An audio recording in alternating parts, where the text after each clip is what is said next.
My name is Jessica. I'm a retired kindergarten teacher.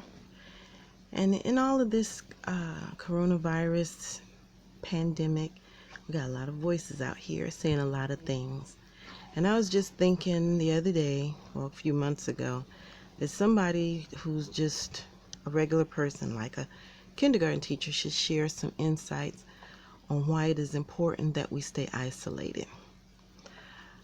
One thing that, we all agree on is that kindergartners learn a lot in kindergarten. But one thing is that kindergarten teachers learn an awful lot while teaching kindergarten.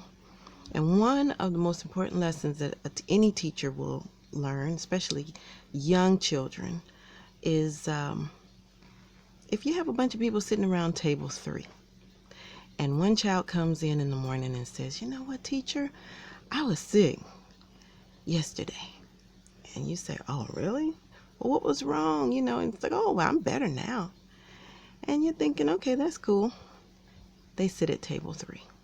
So they sit at table 3 and everything's going fine until, a couple hours after the medication wears off. And all of a sudden, they got stopped up nose, fever, and you think, wow. Now everybody around table 3 has the opportunity to have a stopped up nose and a fever because somebody's mom decided to send them to school medicated to hide their symptoms. So, as days go on, different people around table number 3 stop coming because they're sick. And somebody in 5th grade or 4th grade or 3rd or 2nd or 1st is out of school because their sibling who sits around table number 3 took that fever and stoppy nose and whatever back to their house.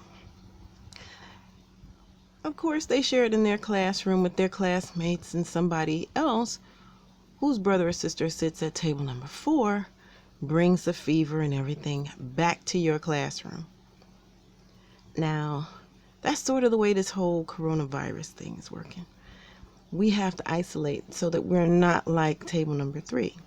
We want to be like table number 2. Because at table number 2, the parents know, you know what? If he has a fever at night, he's not well enough to go back to school the next morning. So they keep him at home.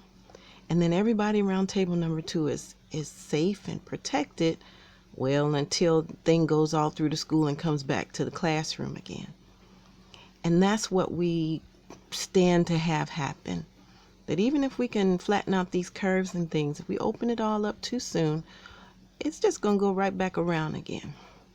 So that's just a little kindergarten teacher lesson that I learned. And I hope that, if you pass this on to people you know and think of the fun things to do at home. I know we're losing money. I know people are losing their jobs. It is a tough time, but we have to pray our way through it and not get out here too soon.